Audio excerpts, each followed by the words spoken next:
Sebuah buku kecil, ya, judulnya Life After Death, hidup sesudah mati. Mahasiswanya tanya, "Dok, kalau orang mati itu pergi kemana?"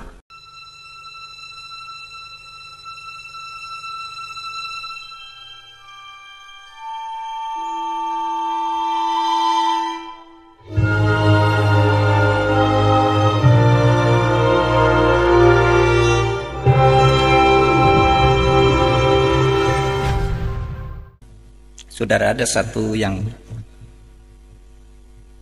agak menggetarkan juga ketika mungkin sudah banyak yang baca buku ini. Sebuah buku kecil, ya, judulnya Life After Death, hidup sesudah mati, ditulis oleh Raymond Moody.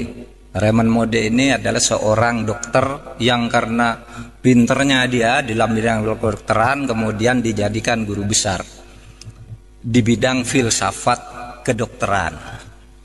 Nah, ketika dia mengajar ditanya oleh mahasiswanya, Pak Moody, Bapak dokter yang sudah nangani banyak ribuan orang mati, banyak menyelamatkan orang tapi sering juga gagal. Mahasiswanya tanya, "Dok, kalau orang mati itu pergi kemana?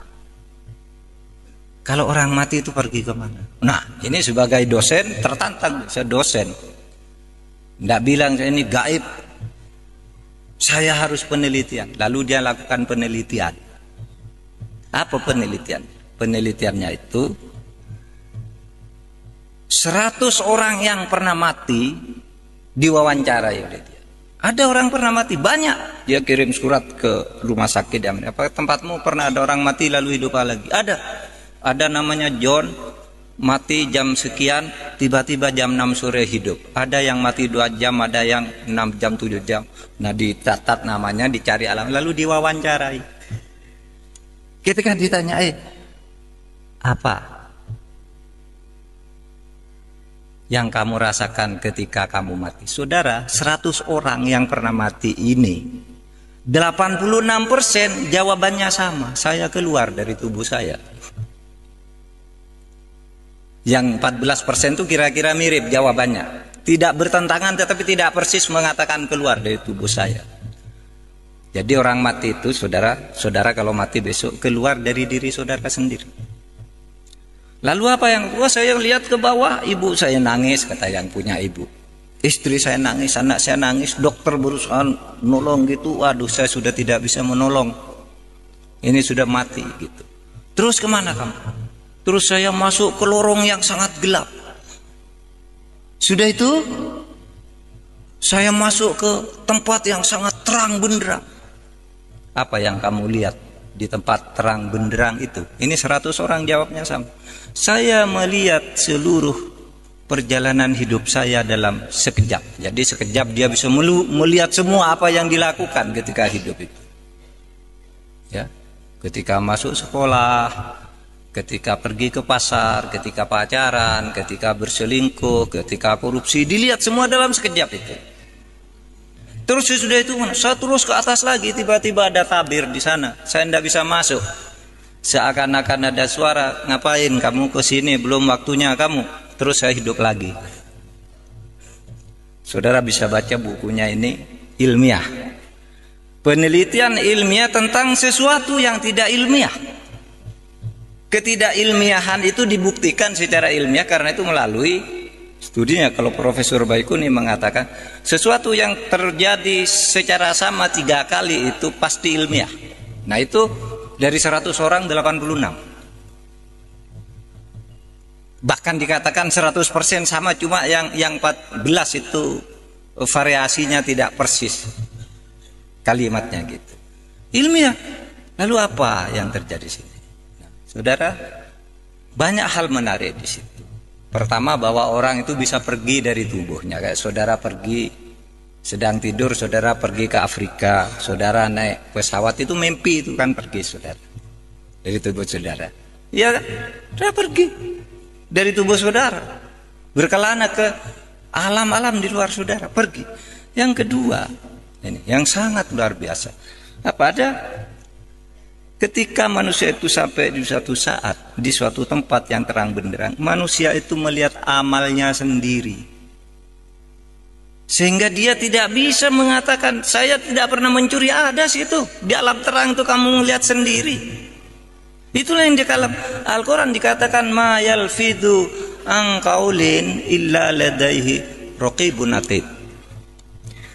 Tidak ada sesuatu pun yang kamu katakan, tidak ada sesuatu pun yang kamu lakukan di muka bumi ini kecuali dicatat dengan teliti dan lengkap oleh malaikat raqib dan malaikat atid. Jadi malaikat raqib dan atid itu tinggal menunjukkan aja.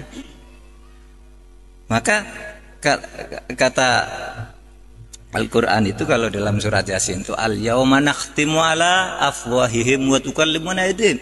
Suatu saat kamu tidak bisa memantah, Pak, saya tidak mencuri, saya tidak berselingkuh, saya tidak korupsi. Al-yauma nakhtimu ala afwahihim. Pada saat itu ketika amal itu akan ditunjukkan kepadamu apakah kamu orang baik apa tidak, mulutmu tidak bisa membantah. Terkunci, nakhtimu ala afwahihim. Kunci mulutnya, tidak boleh bilang tidak. Lalu apa? Yang bicara adalah wa tukallimuna aydihim, tangannya yang mengatakan, ini loh buktinya saya pernah nempeleng orang, ini loh pernah saya nyopet dompetnya orang, ini loh saya pernah nyolek cewek gitu. Pokoknya tangannya itu menunjukkan. Wa tasyhadu arjuluhum, dan kakinya itu mengatakan, iya saya yang berjalan menuju sana. Itu loh, ada filmnya. Hebat kan dulu orang waktu kita kecil tuh kalau membayangkan malaikat raqib atid itu apa ya? Wah itu yang ada di belakang kita, bawa foto buku ditulis Pak Mahfud sedang pidato dapat pahala, ini sedang ini dosa. Nah begitu langsung lebih hebat dari komputer yang berapa ribu mega. Langsung bisa dilihat dalam sekejap, dan itu dialami oleh orang yang pernah mati, dan itu bukan orang Islam tetapi mengonfirmasi apa yang dikatakan oleh Al-Quran tentang catatan di alam sana.